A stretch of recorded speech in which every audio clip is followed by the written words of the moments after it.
22 जनवरी 2024 को राम मंदिर का उद्घाटन और 4 जून 2024 को अयोध्या में करारी हार। आखिर सीएम योगी के लिए कैसा रहा बीता हुआ 2024 का साल? चलिए बातचीत करेंगे, मेरे साथ जुड़ जाइए लिबरल टीवी पर। नमस्कार, मैं हूं आर मोहन तिवारी।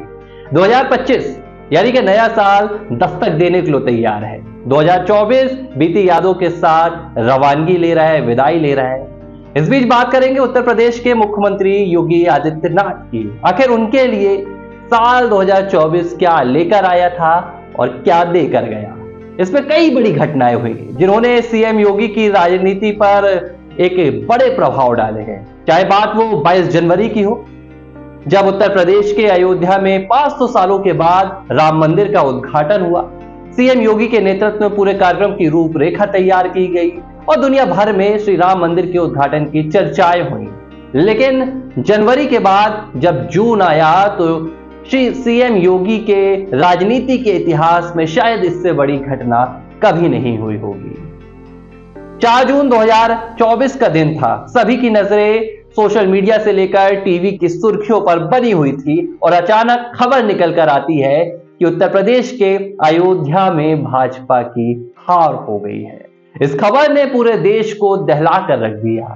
वो उत्तर प्रदेश का अयोध्या जिसके सहारे पिछले 5 से 6 दशकों की भाजपा की राजनीति चलती रही थी, उस अयोध्या में भाजपा की हार हो जाती है। सीएम योगी के लिए यह उनकी राजनीति के सबसे बड़े झटके के तौर पर देखा गया।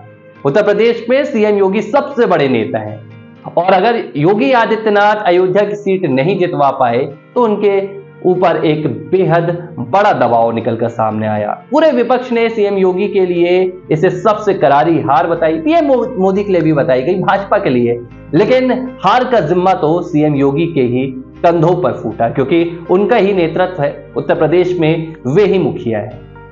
सीएम योगी के लिए साल की शुरुआत उतनी बेहतरीन नहीं रही। इसके बाद आगे बढ़ा तो कारवा उपचुनाव के लिए आया। कई राज्यों में चुनाव भी हुए, लेकिन सीएम योगी ने अयोध्या की हार का बदला लेने के लिए अपनी पूरी जी जान लगा दी। उन्होंने अयोध्या में भाजपा की हार का एक ऐसा बदला लिया कि विपक्ष के हाथों से 2 राज्यों के विधानसभा चुनाव ही छीन लिए। मैं बात कर रहा हूं हरियाणा विधानसभा चुनाव की। पिछली 2 बार से भारतीय जनता पार्टी सत्ता में थी और इस बार सत्ता विरोधी लहर बताई जा रही थी। कहा जा रहा था कि हरियाणा विधानसभा चुनाव में तो कांग्रेस का जीतना तय हो गया, कांग्रेस के मुख्यमंत्री पद के चेहरे सामने आ रहे थे। लेकिन तभी सीएम योगी की एंट्री होती है और देश की सियासत में सीएम योगी ने एक ऐसा मंत्र दे दिया, भाजपा को एक ऐसा नारा दे दिया जिसने भाजपा की 2024 में तकदीर और तस्वीर दोनों बदल दी। ये नारा था, बटेंगे तो कटेंगे। हरियाणा विधानसभा चुनाव में सीएम योगी ने यह नारा दिया तो पूरे देश की सियासत में एक लहर सी दौड़ गई। सीएम योगी का यह नारा हिंदू वोट बैंक को एकजुट करने में कामयाब रहा और हरियाणा में भाजपा की सबसे बड़ी जीत निकलकर सामने आई। इसके बाद महाराष्ट्र में विधानसभा चुनाव में भाजपा की भी जीत हुई और सीएम योगी का यह नारा यूपी से निकलकर हरियाणा पहुंचा, महाराष्ट्र पहुंचा और देखते ही देखते भाजपा का सबसे बड़ा नारा बन गया। फिर उत्तर प्रदेश में उपचुनाव हुए तो उपचुनाव में सीएम योगी ने दिखा दिया कि अयोध्या की हार शायद एक इत्तेफाक हो सकता है, लेकिन उत्तर प्रदेश में योगी बाबा का ही राज है। उत्तर प्रदेश का कोई लोकप्रिय नेता है तो वो योगी बाबा ही है। भले लोकसभा चुनाव में सीएम योगी 33 सीटों पर सिमट गए, लेकिन जब उपचुनाव हुआ तो सीएम योगी के लिए यह साख का सवाल था।